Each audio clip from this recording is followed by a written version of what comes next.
porque a veces entre tantas cosas que tengo que hacer me puedo olvidar, ¿sí? Vamos a iniciar.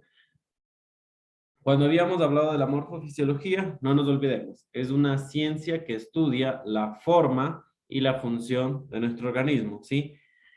Diferenciándonos según el sistema, según el órgano, según el lugar donde se encuentre, entre otros tipos de cosas, ¿no? Habíamos hablado sobre la anatomía básica de nuestro organismo, entre los cuales más habíamos hablado sobre los organismos más importantes. Si nos vamos a fijar o nos vamos a enfocar en organismos, nosotros siempre tenemos en cuenta o en mente que la parte neurológica y la parte circulatoria, cardíaca circulatoria, es uno de los que más se nombra o de los que creo que más se hace propaganda en cuanto a importancia. Siempre recordemos que todos son importantes porque cada uno cumple su función, pero si hablamos de una parte vital como tal, es uno de los que predomina. Luego viene el sistema respiratorio, el sistema digestivo, entre otro tipo de cosas, ¿no? Pero si hablamos de la parte vital, mientras el corazón esté funcionando y el cerebro esté funcionando, lo demás puede irse correlacionando para que siga vivo, se podría decir, nuestro organismo, ¿sí? Habíamos hablado de unas partes fundamentales de la parte neurológica central, del sistema nervioso central y el periférico, y habíamos escuchado, que ya vamos a repetir, sobre sus funciones básicas y sus conexiones de la parte central hacia la parte periférica. Que si cortamos tal vez una parte de la conexión que existe, nosotros sabemos que ese organismo puede tranquilamente dejar de funcionar porque es el que manda o el que envía ciertas actividades eléctricas para su función, ¿no? Vámonos a la parte del sistema digestivo. Perdón, sí, del sistema digestivo. Ya. Nuestra principal función del sistema digestivo, su nombre lo dice, digerir. Está constituido, está estructurado desde la boca hasta el ano. Inicia ahí y termina. Nosotros por lo general cuando decimos sistema digestivo dicen una infección intestinal, perdón, una infección digestiva. Es que tiene una infección por los alimentos. No necesariamente cuando nosotros hablemos de una parte digestiva como tal, solo nos podemos fijar en el estómago y en el intestino. Es uno de los que creo que tenemos muchos errores en cuanto a ir direccionando la función o la estructura como tal. Cada parte tiene su función específica. Si nosotros hablamos de cómo está estructurado, ya habíamos hablado, boca. En la boca se encuentran un sinnúmero de órganos y un sinnúmero de componentes que nos ayudan a qué? A poder que ese alimento que nosotros ingerimos sea como tal digestible en su momento adecuado. ¿Sí? ¿Cómo nosotros tenemos una función? Los dientes, un ejemplo. Si nosotros no tenemos dientes, ustedes saben que en una determinada edad se hace con mayor dificultad poder ingerir esos alimentos para su proceso de digestión. Cuando ya cumplimos una determinada edad, se nos terminan de caer en su totalidad los dientes, cambia el proceso de alimentación. O cuando tenemos una determinada edad iniciando, un ejemplo, cuando tenemos 6, 7, 8, 9, hasta que más o menos cumplimos unos 10 meses a un año, no tenemos dientes, ¿sí? El alimento tiene que tener una consistencia diferente para poder nosotros digerir, para poder nosotros ingerirla y a su vez digerir, ¿sí? ¿Por qué? Porque nuestros dientes cumplen una función específica. Yo no le puedo dar, digamos, a un adulto mayor una carne cuando el paciente no tiene dientes, tampoco tiene su placa dental, su prótesis como tal, ¿cómo va a cortar? ¿Cómo va a triturar? ¿Cómo va a hacer que ese alimento que ingresó a su boca va a ser correctamente metabolizado, correctamente preparado para poder ingresar y ser digerido? Nosotros vemos que cuando un paciente no tritura bien su comida, no la corta, puede llegar al proceso de asfixia. Y se ve muy común eso. Hay maniobras diferentes para poder retirar el alimento dependiendo de dónde se encuentra, pero la idea y su función de los dientes es triturar, cortar, partir, hacer más fácil que eso que ha ingresado a la boca pueda seguir su camino correcto. Sí, otro ejemplo, si nosotros no tuviéramos las glándulas salivales, nuestros alimentos fueran totalmente sólidos, fueran, aparte de sólidos, fueran duros, porque la saliva le ayuda a humedecer y a disminuir su consistencia para poder ingresar. Ustedes mismos cuando, por ejemplo, se están alimentando, siempre existe un alimento extra que es la bebida como tal, de cualquier presentación, ¿sí? Ya sea jugo, bebidas azucaradas, café, agua caliente, entre otro tipo de cosas. Existe un apoyo como tal cuando la saliva no es suficientemente en cantidades correctas para poder humedecer, o nosotros no cumplimos la función correcta de qué? De triturar bien, de masticar de manera correcta para que eso se humedezca en su totalidad, pero a veces por el apuro, por el tiempo, por el resto de cosas que tenemos que hacer, comenzamos a alimentarnos y no cumplimos una determinada números adecuados de tiempo o de la masticación como tal para poder hacer que eso se humedezca y pase. Entonces, cada uno, como nosotros les digo, cada uno de nuestros órganos, de nuestra estructura como tal, cumple algo. Habíamos hablado de que más adelante existe el esófago y algo muy importante que siempre espero tengan en mente es una estructura tan pequeña que nos puede tranquilamente producir la muerte o ayudarnos como tal a funcionar bien, que era el epiglotis, que yo les decía, que se encuentra en una parte tan importante que es arriba del esófago de la tráquea y que nos ayuda a permitir el paso del aire o del alimento. Por eso es que nosotros comúnmente cuando estamos comiendo, ¿qué dicen? No hables con la boca llena porque es de mala educación. Te puedes morir en realidad.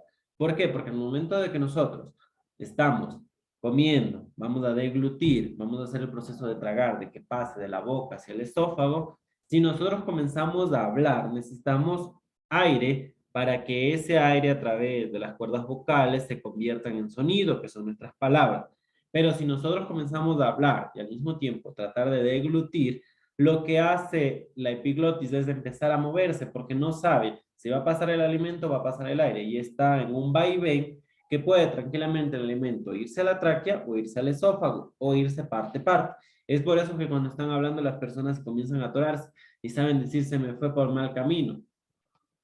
Claro, porque nosotros no estamos permitiendo que nuestra epiglotis, sí, que es una válvula como tal que permite, como les digo, el paso correcto o incorrecto a su vez del alimento o el aire, y lo que hacemos nosotros es quitarle una función correcta. Entonces nosotros cuando veamos que alguien está hablando con la boca llena o durante el proceso de alimentación hablan mucho, nosotros tenemos que inculcar a que no se deba de hacer porque existe el riesgo de atragantamiento o asfixia, ¿sí? Ya luego que suceda la situación, ustedes van a conocer en alguna práctica como tal de enfermería, primeros auxilios, la maniobra de Heimlich, que es para expulsar como tal si alguien se está atorando de manera fuerte, ya que el músculo lo que hace es retraer y tratar de escupir o vomitar, ¿sí? Ya han de ir conociendo estas estrategias. Entonces ya nosotros sabemos más o menos cómo va funcionando la historia, ¿no? El esófago es un conducto como tal que ayuda a pasar de la parte superior, que ya habíamos hablado, de la boca, luego viene hacia la epiglotis que le decía, hacia el esófago y viene y se conecta al estómago. El estómago es un reservorio de alimentos que nos ayuda a ¿qué? A, a almacenar, a absorber, a metabolizar, a triturar, a digerir ciertos alimentos y ciertos componentes que nuestro organismo necesita. Lo que al momento de llegar al estómago hace es disolverlo y tratar de metabolizar lo que más se puede y absorber a través de todos los vasos sanguíneos que se encuentran en el estómago, todo el torrente que llega hacia el estómago y se va también del estómago, absorbe lo que necesita. Nosotros, cuando no cumplimos una adecuada alimentación en tiempo, en cantidades, en espacios, en frecuencia, lo que hacemos es quitarle la función correcta. Un ejemplo, hay personas que dicen, no, es que yo no desayuno, me levanto 10:30, 11 de la mañana, a las 12 ya almuerzo y yo ya no desayuno y listo, no pasa nada y ahí vuelvo a merendar 6 de la tarde y entre comidas cualquier cosa me como, pero yo ya no desayuno. Y no sé por qué estoy subiendo de peso si no estoy comiendo el desayuno, un ejemplo. ¿Qué hace nuestro organismo normalmente? Es tan inteligente, es tan funcional, que nuestro organismo lo que hace es elimina cierta cantidad de jugos gástricos en adecuada tiempo, en adecuada cantidad, en un horario específico como tal. Un ejemplo, nosotros, al momento que nosotros activamos nuestro organismo, al despertarnos como tal, nuestro organismo necesita energía. Y así usted no desayune, luego de un determinado tiempo corto, el organismo necesita absorber energía. ¿Y de dónde va a absorber energía? De los alimentos que nosotros ingerimos. El organismo es tan inteligente que va hacia el estómago, elimina automáticamente los jugos gástricos, los jugos pancreáticos, los biliares, trata de metabolizar lo que encuentra y al momento de no encontrar nada, absorbe lo poco o mucho de los jugos en algún beneficio o en algún maleficio, va a encontrar algo y lo va a absorber. ¿Qué causa esto?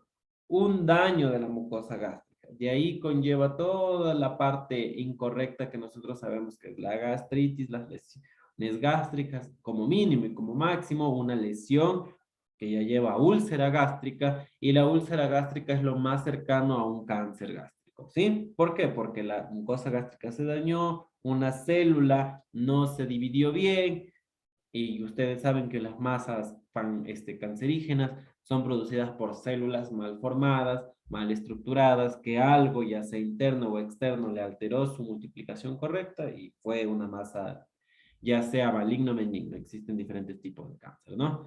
Entonces, cuando llega el momento de absorber, lo que hace es dañar y absorber lo inadecuado. Va a absorber todas las toxinas que el organismo como tal emite para que ese alimento se metabolice. Pero como no hubo que metabolizar, lo va a reabsorber. Y entre esos, ¿qué hay? Insulina, que la insulina nosotros sabemos que nos ayuda a metabolizar. Jugos biliares que ayudan a metabolizar el colesterol. No absorbió, se lleva, perdón, no metabolizó, se lleva y lo absorbe. Entonces, el organismo lo que hace es absorber lo malo. Como en alguna parte que habíamos hablado de los intestinos, cuando no hacemos una deposición después de determinados días y nosotros sabemos que lo correcto es alimentarnos y evacuar. Hay personas que lo hacen 2, 3 veces al día, hay personas que lo hacen una vez al día, pero lo correcto es que lo hagamos al menos una vez al día, porque el organismo necesita botar lo que nosotros hemos absorbido. Al momento de que nosotros no lo eliminamos, el organismo automáticamente, porque esa es su función, comienza a reabsorber esas toxinas y es dañino para nuestro organismo. Entonces eso pasa con el sistema digestivo, específicamente hablando del estómago. Es por eso que nosotros, si nos vamos a alimentar, no es la idea de hacer dieta, dejar de comer. La idea es comer en horario adecuado las fracciones adecuadas. Cuando ustedes han escuchado ejemplos, dicen al paciente diabético, él tiene que comer 5 veces al día. ¿Para qué? En fracciones adecuadas, en fracciones correctas, el organismo lo que hace es enviar su jugo pancreático con insulina, con lo correcto que debe, absorbe, metaboliza y se ha eliminado la insulina de manera correcta. Pero al momento que nosotros no tenemos, lo que hace el organismo es reabsorber la insulina o cierta cantidad de enzimas como tal que ayudan a que aumente ese azúcar en nuestra sangre porque no tenemos con qué metabolizar. Lo que hace es absorberlo. Entonces, no la ha metabolizado de manera adecuada, no la ha reveído a todo su organismo, pero lo que hace es absorber. Entonces nosotros ya sabemos que nuestra función del aparato digestivo, y ahorita estamos hablando netamente del estómago, es alimentarnos de manera adecuada en ese reservorio, la cantidad correcta, en los horarios adecuados y con la frecuencia correcta para que tenga su función específica. Ese es de la parte digestiva. El resto ya sabemos del intestino que continúa como tal absorbiendo ciertas cantidades, ciertas sustancias y ya va a eliminar lo correcto. Luego hablamos del recto y el ano como tal, que es el evacuante. En el recto está el esfínter, ustedes lo han escuchado mucho. Es un músculo que nos ayuda a controlar la eliminación de las heces. Cuando pasa el daño del esfínter como tal, es cuando los pacientes se los relaja, cuando los pacientes fallecen, ustedes han escuchado que cuando el paciente fallece, se caca o se orina. ¿Por qué? Porque los músculos que ayudan a controlar eso se relajan en su totalidad y eliminan lo que tienen. Vamos a hablar de los órganos anexos al aparato digestivo que estábamos nombrando. El páncreas, el hígado y la bilis específicamente. Nosotros habíamos escuchado de que tienen su función específica, son glándulas como tal excretoras de ciertas hormonas que nos ayudan a trabajar funcionalmente, ¿no? Y la parte de la bilis, que es un órgano, perdón, de la vesícula, que nos ayuda a eliminar un líquido biliar que ayuda a metabolizar nuestro organismo, a nuestros alimentos hacia nuestro organismo. Cuando teníamos una falla pancreática, lo más común, nosotros hemos conocido la diabetes, cuando las células no están trabajando correctamente, no están produciendo la insulina, produce el aumento excesivo de azúcar en nuestra sangre porque no está produciendo una insulina correcta y no estamos metabolizando de manera correcta esta sangre, esta azúcar como tal.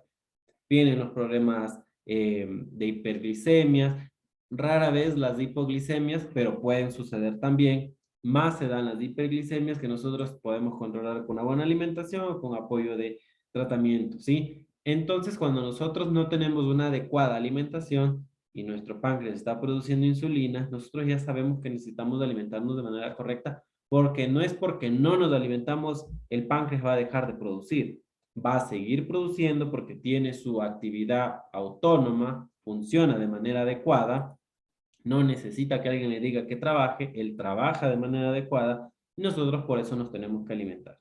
¿Sí? Cuando estamos hablando de la vesícula biliar, lo que más ustedes van a ver son pacientes con cálculos biliares. ¿Qué pasa que nos llega al punto de tener cálculos biliares? La mala alimentación. Nosotros sabemos que los cálculos en su gran mayoría están producidos por calcios exagerados, por sustancias exageradas, como los colesterol, las grasas saturadas, que ayudan a que se formen estas rocas o estas piedras llenas de diferentes tipos de componentes.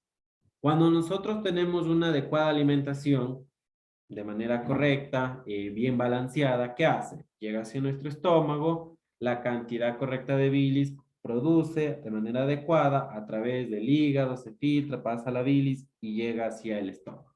Y produce ese metabolismo y regresa de manera adecuada a lo que se necesita. ¿Qué pasa cuando nosotros no tenemos una alimentación adecuada? Se produce un hígado graso, no comienza a eliminar de manera correcta la bilis, se acumula en la bilis toda esa grasa, la bilis como tal que se elimina al intestino, no se elimina de manera correcta, se elimina con cantidades exageradas de grasa, de colesterol, no ayuda a metabolizar lo que tenemos en nuestro intestino y regresa con más carga aún de otros componentes, no necesariamente directo, sino a través del torrente sanguíneo. Todo eso se empieza a generar una acumulación de pequeñas rocas que van creciendo, creciendo, creciendo hasta el punto de que ya no puede, ya no tiene capacidad para producir líquido y encima retener esas piedras. Viene la colelitiasis, que es la inflamación como tal del colédoco con la vesícula biliar y retiran como tal con una colisectomía. Cuando se extrae la vesícula, ya no tenemos ese líquido productor o ese órgano que nos ayuda a producir un líquido correcto para metabolizar nuestro organismo. Entonces le mandan una dieta adecuada.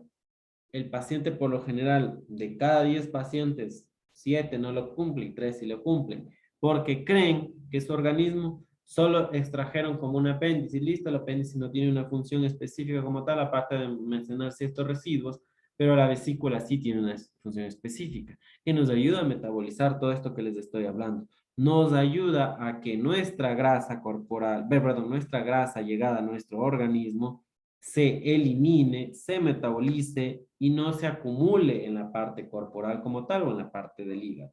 Pero ¿qué pasa? No cumplimos, comienzan con el exceso de alimentación inadecuada, grasas saturadas, y existe la acumulación de grasa corporal, el hígado graso. Nosotros ya sabemos la historia de los hígados como tal, que no los trasplantes hepáticos no son muy funcionales y viables en el país, no porque no existan buenos cirujanos, sino porque la mala alimentación, los malos cuidados, la mala dieta, todo ha conllevado un daño no solo del hígado, sino de más cosas, ¿sí? Entonces vamos generando un círculo como tal de un daño que ya no tiene reversa.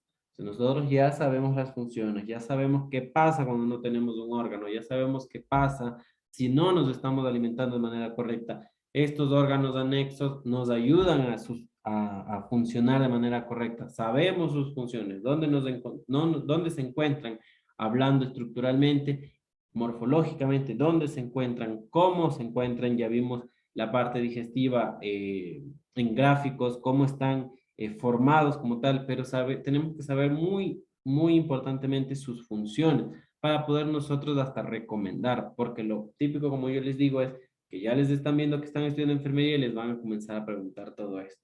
Entonces nosotros ya sabemos para qué funciona cada órgano, ya sabemos por qué se encuentran ahí y qué pasa o qué está pasando cuando nos están avisando de que está enfermo. ¿Cómo nos están avisando que están enfermos? Con dolor, eh, fiebre, con ciertas características específicas. Cuando nosotros tenemos infección intestinal y diarrea. Cuando nosotros tenemos una infección estomacal, dolor como tal en el estómago, que nosotros ya sabemos dónde se encuentra, ¿no? En el esogastrio. Nosotros, cuando estamos hablando de una infección y le dicen es una gastroenteritis, porque les comenzó con un dolor de estómago, continúa con dolor de estómago y conlleva una diarrea. Ya sabemos que es una infección intestinal, perdón, una infección estomacal que ha avanzado hacia los intestinos, ¿sí? Y de alguna manera el organismo está queriendo eliminar lo inadecuado, no lo va a metabolizar, lo va a eliminar. ¿Cómo lo elimina? Con vómitos y diarrea, ¿sí? Vámonos a la parte morfológica y funcional de la parte reproductora masculina y femenina. Ya habíamos hablado que el órgano como tal, reproductor masculino, es un poquito más sencillo de estudiar por el hecho de que es un órgano externo, ¿sí? Nosotros habíamos hablado sobre, ejemplo, la colocación de sonda, habíamos hablado del ureter, cuál es la diferencia de distancia, que el del hombre es más largo que la uretra de la parte femenina por su corto espacio como tal, ¿sí? Su órgano reproductor femenino, útero y el anexo como tal, las trompas de falopio, los ovarios, que son los productores específicos de los óvulos. ¿Y qué hacen? Producen los óvulos, van hacia las trompas de falopio, el espermatozoide ingresa aquí, en esta parte de aquí, en el 90% de los casos, si no es más, produce la fecundación, la unión del óvulo con el espermatozoide. Una vez que se conecta, como ustedes ven aquí, realiza la producción de módula, la reproducción más aún del cigoto como tal, y existe la implantación para el embarazo como tal que nosotros conocemos. ¿Qué pasa cuando no hay la fecundación como tal? Existe el proceso de menstruación que conlleva, dependiendo, va variando la edad de la mujer, que inicia y final. El promedio es de una mujer de 12, 13 años hasta una que llega antes de la menopausia, que igual van a hablar de los procesos de la menopausia, hasta unos 45, 50 años. Viene la premenopausia, la menopausia como tal y la posmenopausia. Son etapas como tal, ¿sí? ¿Qué pasa cuando nosotros estamos estudiando la menstruación? Las mujeres tienen que conocer que una menstruación no es lo mismo que una secreción. Habíamos topado el tema de que cuando no existe esta parte de aquí, que es la fecundación y la implementación del óvulo, el útero, que tiene tres diferentes capas, que es el miometrio, que es la parte muscular, la parte media, el endometrio, que es la que se encuentra aquí donde se implanta, y el perimetrio. Cuando tenemos la menstruación como tal, la menstruación es la eliminación de la capa interna del útero, que es del endometrio. ¿Qué pasa? Existe un descargo hormonal, una recuperación o reestructuración del tejido de aquí, del superficial como tal, valga la redundancia, y se elimina, se cae. La mujer puede producir los óvulos, pero no existe la fecundación y lo que hace es caerse en esta parte y la menstruación lo que hace es bajar toda esa capa con los óvulos no fecundados. Cuando existe la mujer que no menstrua 2, 3, 4 meses, no es correcto. Hay personas que dicen, no, es que ella siempre menstrua cada 3 meses. No es correcto porque nosotros estamos escuchando de que una menstruación debe de darse, como su nombre lo dice, cada mes, ¿sí? Y al momento de que produce cada mes en un determinado tiempo, existe la cantidad de manera frecuente y correcta para eliminar esa capa del miometrio, ¿sí? Endometrio, perdón. Entonces, cuando se elimina esa capa del endometrio, estamos funcionando bien el útero. Pero, ¿qué pasa cuando ese endometrio no se cae y pasan 3, 4, 6 meses? Ahí es cuando ustedes han escuchado, es que ella cada de 5 meses menstrua, pero sangra como usted no tiene idea. Claro, porque es todo acumulado y puede llegar incluso como se forman grandes capas y al momento que cae puede ir arrastrando otras situaciones, puede ir arrastrando otras capas que no deberían haber salido o el exceso como tal puede llegar incluso a una hemorragia, ¿sí? Otro de lo que más se escucha son los miomas. Cuando la mujer no menstrua de manera correcta, esas capas se comienzan a acumular y los miomas son masas inadecuadas de músculos, dependiendo de dónde se encuentren. Como existen miomas internos, externos, medios, en diferentes tipos de situaciones se dan, ¿sí? Entonces nosotros tenemos en cuenta cuál es su función, cómo se encuentra estructurado y el por qué debería funcionar así, ¿sí? ¿Qué pasa cuando nosotros debemos hablar, de ejemplo, de las ligaduras? La extracción, un ejemplo de los ovarios. El ovario tiene como función principal producir hormonas y al mismo tiempo producir ese óvulo para poder fecundar, ¿no? Para iniciar la nueva vida en el caso de que sea necesario. ¿Qué pasa cuando no existen los ovarios? La mujer debe de seguir un tratamiento dependiendo la edad, dependiendo todo, ¿no? Debe de seguir por lo general un tratamiento. Normalmente digo dependiendo de la edad. La carga hormonal, se hacen exámenes, se les da seguimiento, porque la mujer de ese órgano que tiene ahí va a producir una hormona específica para su funcionamiento, que conlleva a la parte emocional, la parte tegumentaria de la piel, el cabello, su parte neurológica, que es un sinnúmero de situaciones a lo que ayuda a estas hormonas específicas femeninas. Entonces, no es de, bueno, yo me ligué, me hice sacar los ovarios, murió la historia y no me doy seguimiento. Tengo que darme seguimiento para ver cómo está mi carga hormonal, cómo estoy funcionando hormonalmente, porque es una cosa tras otra. No es solo me saqué, retiré y no pasó nada. ¿Qué pasa, ejemplo, como yo les decía, cuando se retira el útero? Mientras existen los ovarios, el ovario va a seguir produciendo sus hormonas, va a producir los óvulos, va a caer en donde tenga que caer y se va a resolver porque no va a cumplir otras funciones. Si nosotros habíamos hablado de que el útero es el que es donde se produce específicamente la menstruación, cuando se retira el útero, cuando se hace una esterectomía, ya sabemos que esa mujer no va a menstruar. Pero cuando existen, ejemplo, secreciones, y la mujer dice, es que a pesar de que ya he sacado el útero, he de haber estado menstruando. Nosotros ya sabemos que esa persona no va a menstruar y algo más puede estar pasando, infecciones asociadas, entre otro tipo de cosas, ¿no? Hay un término que se escucha mucho y que ustedes, como personales de enfermería y profesionales de salud, lo van a escuchar y en algún momento hasta lo van a escuchar. Cuando una mujer termina su periodo de fertilidad y ya no desea tener hijos, cuando ya van a la consulta, le van a decir así de sencillo y aunque suene cruel, el útero te sirve para dos cosas, para tener hijos y para tener cáncer. Recordemos que estamos hablando del útero. Entonces, si yo ya no voy a tener hijos y existe el riesgo de que yo tengo miomas, yo ya tengo 39 años, 40 años, tengo antecedentes de que mis familiares han tenido cáncer de útero, hasta luego útero.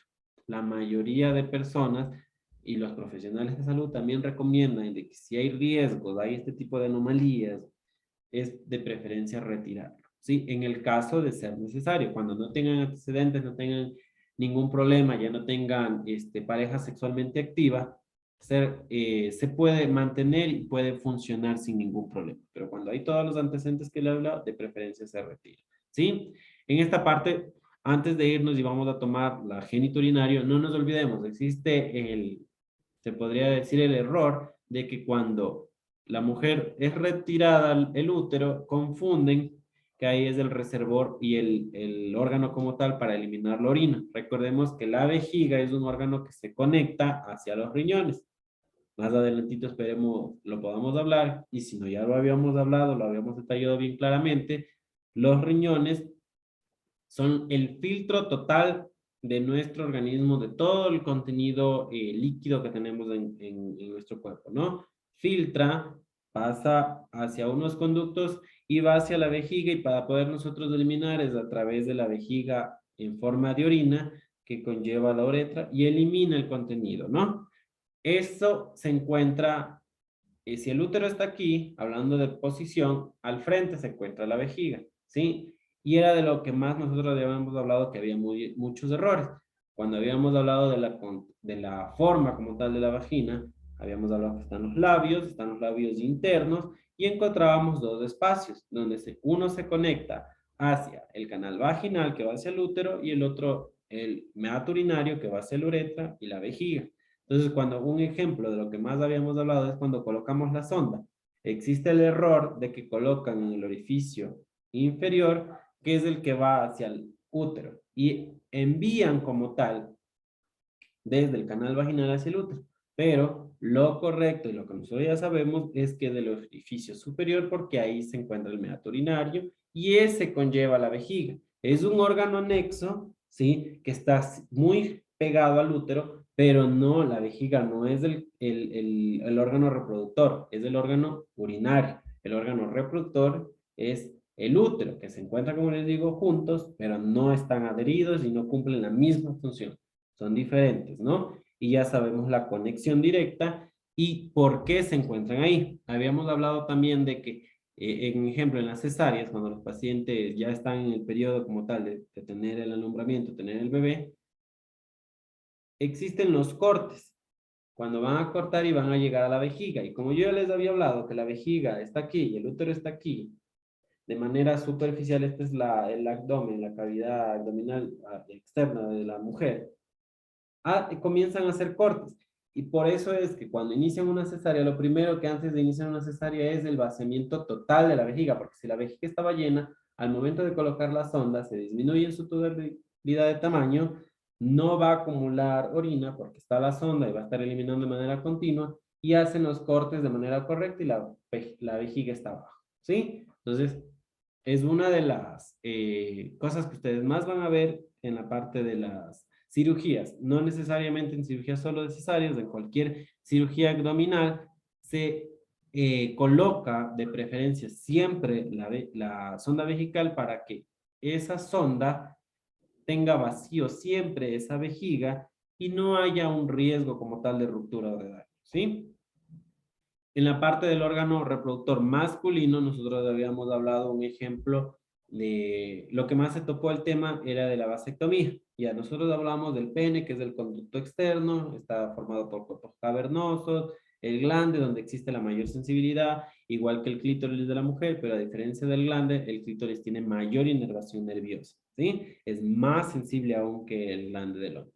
Existe el cuerpo cavernoso, donde se conecta de la parte externa al meato urinario hacia la parte interna que va a conllevar a la vejiga.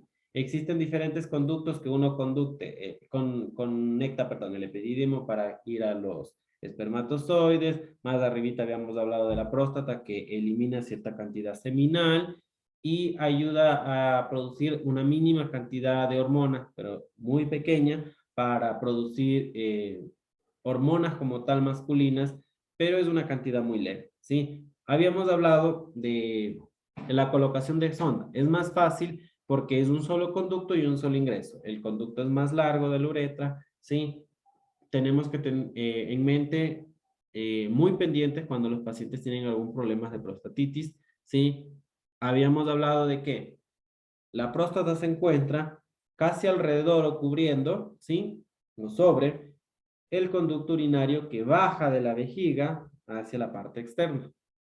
Por eso es que cuando la próstata, ya hablamos de su función, ¿dónde se encuentra estructuradamente? Viene la vejiga, la próstata, y como yo les decía, el conducto como tal que va a eliminar de la vejiga hacia afuera la orina. ¿Qué pasa cuando este órgano se inflama? La mayoría, y si no es del 100% de los pacientes, comienzan a tener una dificultad para orinar. Comienzan a orinar en mayores cantidades, en menores cantidades, en mayor frecuencia, en menor frecuencia. puede que exista el dolor al orinar, que también se puede asociar con una infección. Recordemos que si hay retención de orina, el organismo va a tratar de reabsorber eso y puede haber una infección como tal, ¿no? Esa estructura de la próstata, si bien no es desinflamada con medicamentos, con tratamientos, con lo que sea, se extrae. Existen grados como tal de inflamación de la próstata, ¿sí? Al momento de extraer la próstata, lo que va a hacer es disminuir una leve cantidad de producción de hormonas, no va a afectar en el líbido casi en nada, sí, o sea, en el deseo sexual como tal del hombre, y se va a extraer como tal.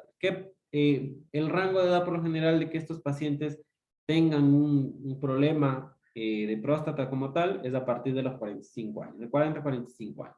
Existe un sinnúmero de métodos de diagnóstico, ahorita el que más se conoce es el eco, conllevando luego al tacto, que es algo que más se hacía anteriormente. Ahora más se hace un eco, ¿no? ¿Qué pasa cuando nosotros realizamos, de ejemplo, una vasectomía? Existe un corte pequeño en esta parte de que hay una conexión como en Y que abre justo en la parte superior, perdón, en la parte inferior de los testículos, abren y hay como una conexión en Y. Abren el escroto, que es la bolsa como tal que cubre los testículos, hacen el corte y lo único, luego cauterizan, cierran y lo único que hacen es, en los testículos se produce el cierto contenido seminal y el 100% de la producción de los espermatozoides y una mínima cantidad de hormona igual. Lo que hace es cortar, no van a pasar los espermatozoides, en los testículos se van a reabsorber y no va a haber una fecundación al momento de un acto sexual. Es todo. No ha disminuido casi en nada el deseo sexual, es muy mínimo el riesgo que existe en eso porque el organismo sigue funcionando, sigue realizando su actividad. Lo que no va a hacer es enviar a que se elimine, ¿sí? Lo que hace es mantenerlo ahí y reabsorber, ¿sí? Entonces, cuando ustedes escuchen o vayan a aconsejar, porque les van a preguntar sobre las vasectomías, igual sobre las ligaduras hace un momento que habíamos hablado de las mujeres, no va a no va a intervenir, no va a afectar en el acto sexual como tal, porque la mayoría de situaciones de que no se quieren realizar una esterilización como tal, eso más se ve en realidad el 90% de los hombres, si no es más, es porque creen o asumen o agregan que va a disminuir su libido como tal o su virilidad, ¿sí? Que ya no van a tener erecciones, entre otro tipo de cosas. No afecten nada. Lo único que hace es no eliminar lo que está produciendo. El organismo lo va a reabsorber. Recordemos que es algo microscópico, es de cantidades pequeñas. Lo que hace el organismo es reabsorber nada. El líquido seminal va a seguir produciéndose, va a seguir eliminándose porque es por un conducto superior. Lo único que hace es no enviar el espermatozoides hacia el líquido para poder fecundar, ¿no? Vamos a hablar del aparato respiratorio. Eh, Recuerden siempre que todo lo que estamos hablando está en la plataforma, ¿no? No vamos a alcanzar a hablar de todo, pero esto es un resumen y todo lo que les quede dudas tienen en la plataforma. Cualquier duda que tengan en específico de las materias, tienen mi contacto, se comunican conmigo, ¿no? Sí, todo lo que tenga que ver con la materia. Del aparato respiratorio. Es el que nos ayuda a hacer un intercambio gaseoso entre el aire externo y todo lo que nosotros tenemos de manera interna. Ingresa el oxígeno y nosotros, mezclado con diferentes tipos de sustancias que tenemos en el medio ambiente, y lo que nosotros hacemos es eliminar en su gran cantidad el dióxido de carbono con ciertos contenidos extra de gases que tenemos que eliminar, ¿no? Cuando nosotros tenemos el intercambio gaseoso, intervienen diferentes órganos. Habíamos hablado de las fosas nasales, que tiene su función específica de ¿qué? Permitir el ingreso, es la manera correcta de respirar, que ingrese por la nariz.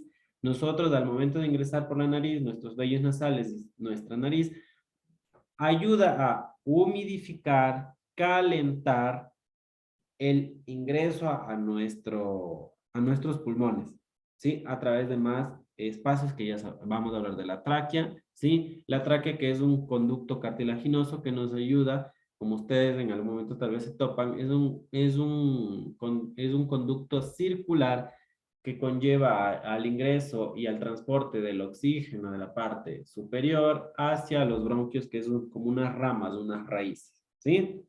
Esos bronquios igual continúan con su camino, su trayecto, y lleva a su parte final, que es los alvéolos.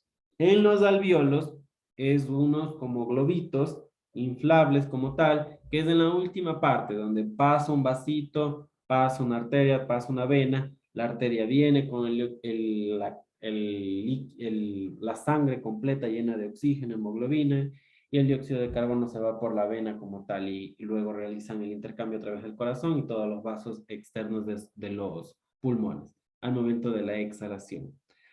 Iniciamos, no nos olvidemos de la parte de las fosas nasales, va bajando, va el conducto como tal que nosotros tenemos faringe, luego viene la tráquea, que es otro conducto, los bronquios y los alvéolos en la parte final.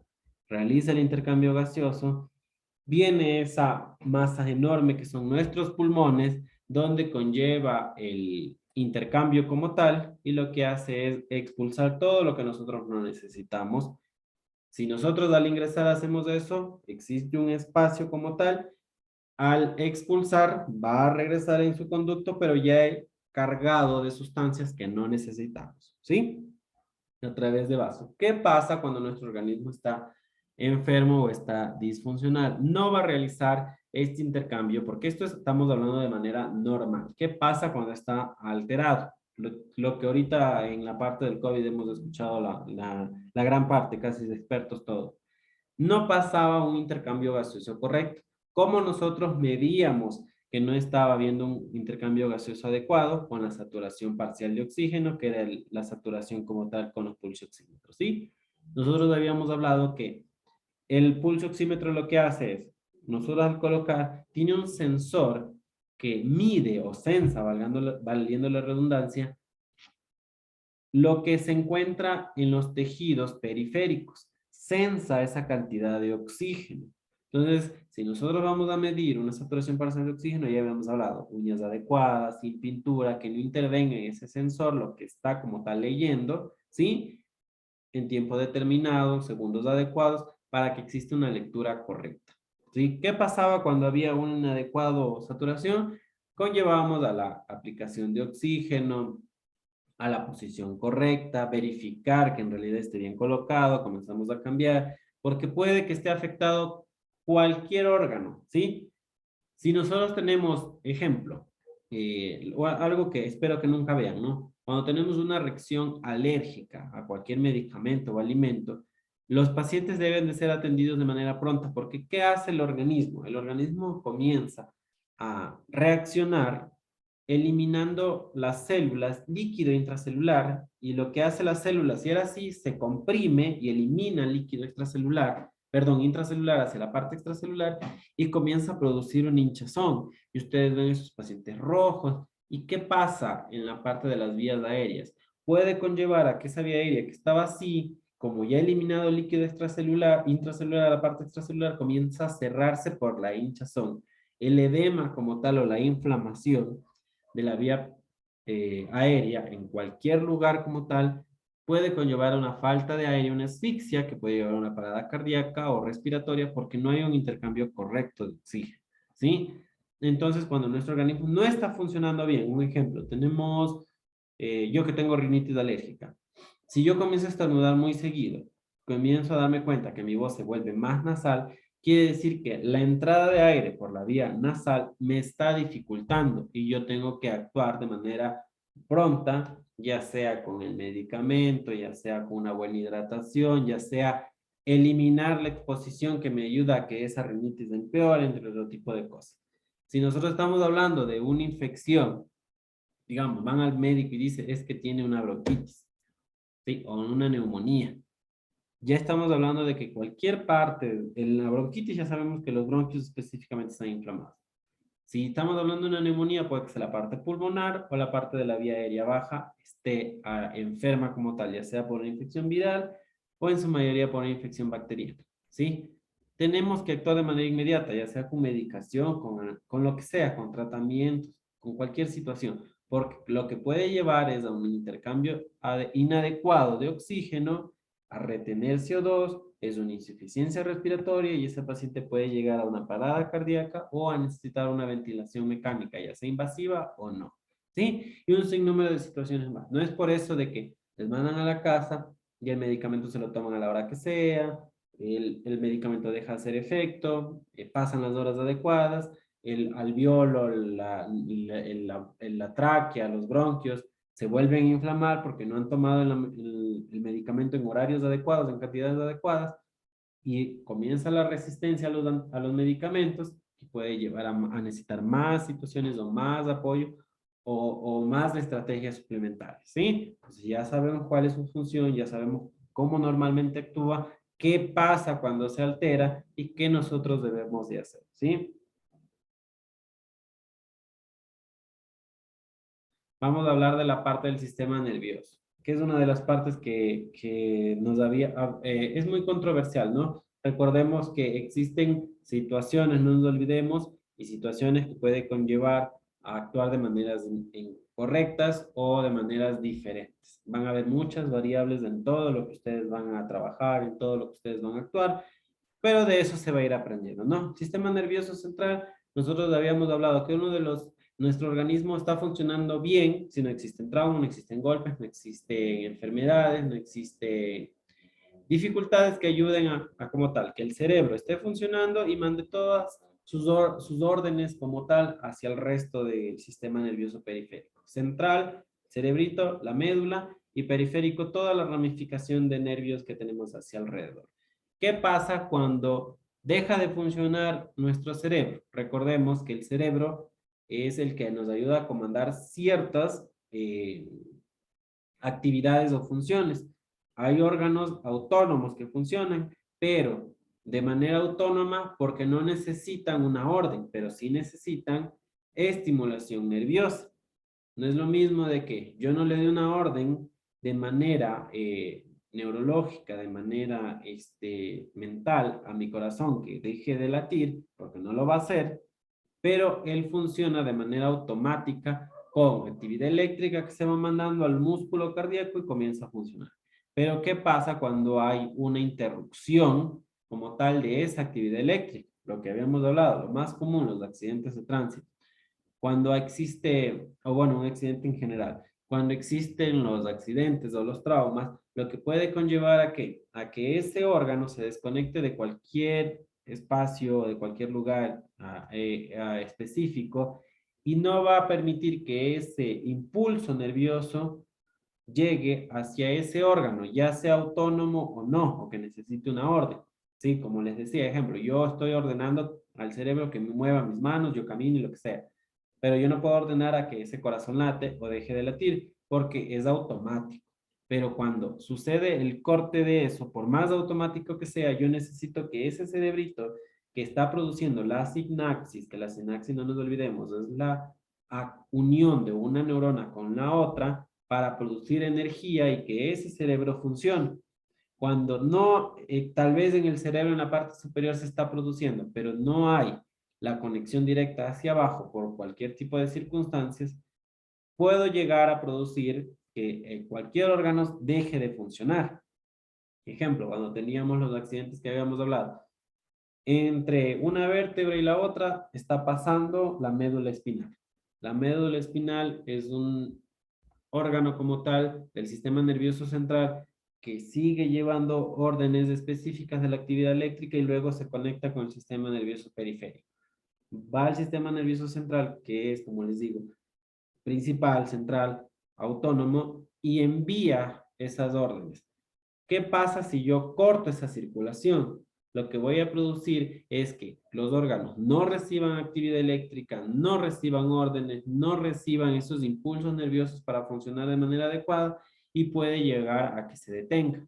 Por eso, cuando nosotros vamos a actuar en un accidente de tránsito, lo más común es inmovilizar, ¿sí?, la parte cervical.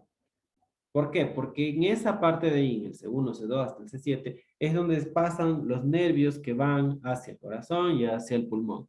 Mientras tengamos la parte vital, principalmente hablando, lo incorrecto es que todo esté inmovilizado, ¿no? Mientras tengamos la parte vital funcional, que no impida y que no dañe esta circulación correcta hacia esas actividades eléctricas, vamos a tener vivo al paciente.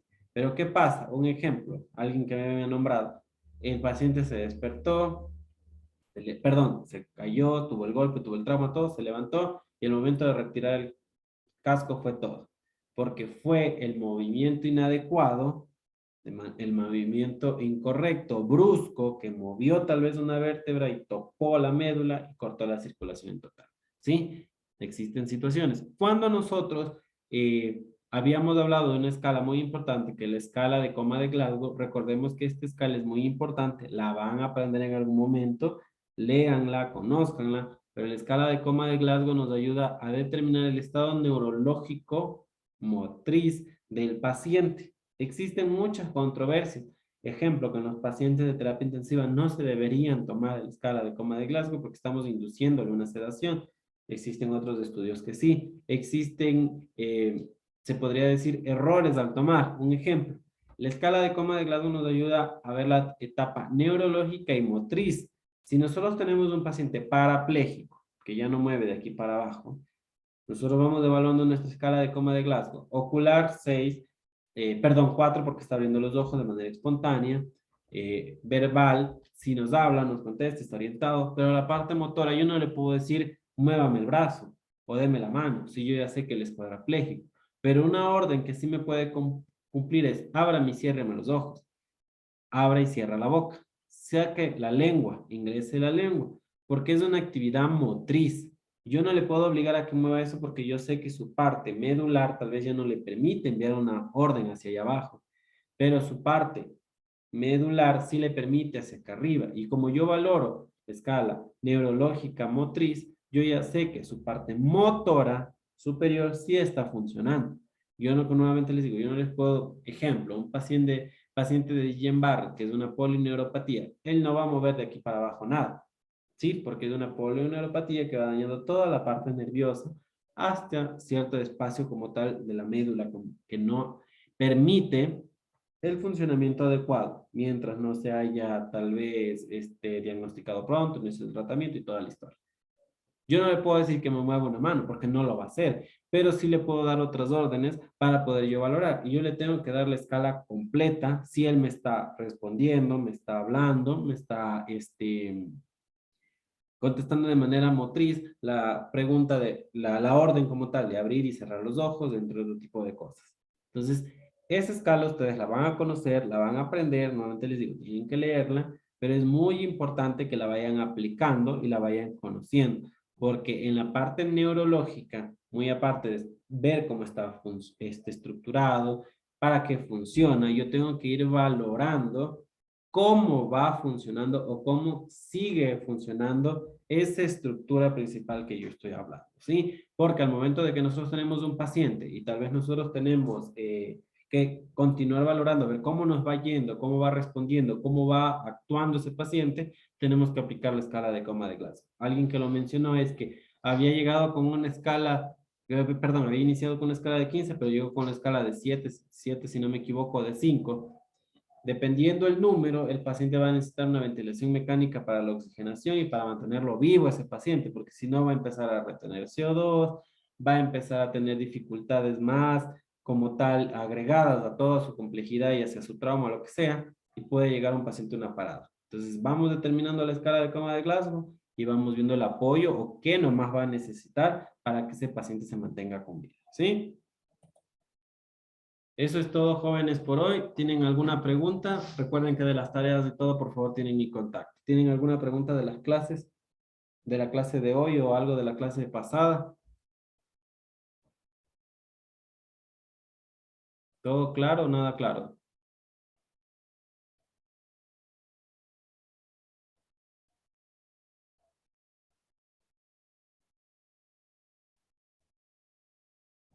Bueno, espero por favor que lo poco o mucho que se aprende en las clases sea de utilidad para ustedes. Nuevamente les repito, recuerden que en las clases se les da un porcentaje muy mínimo. Se trata de explicar todo y que entiendan o que comprendan la base principal.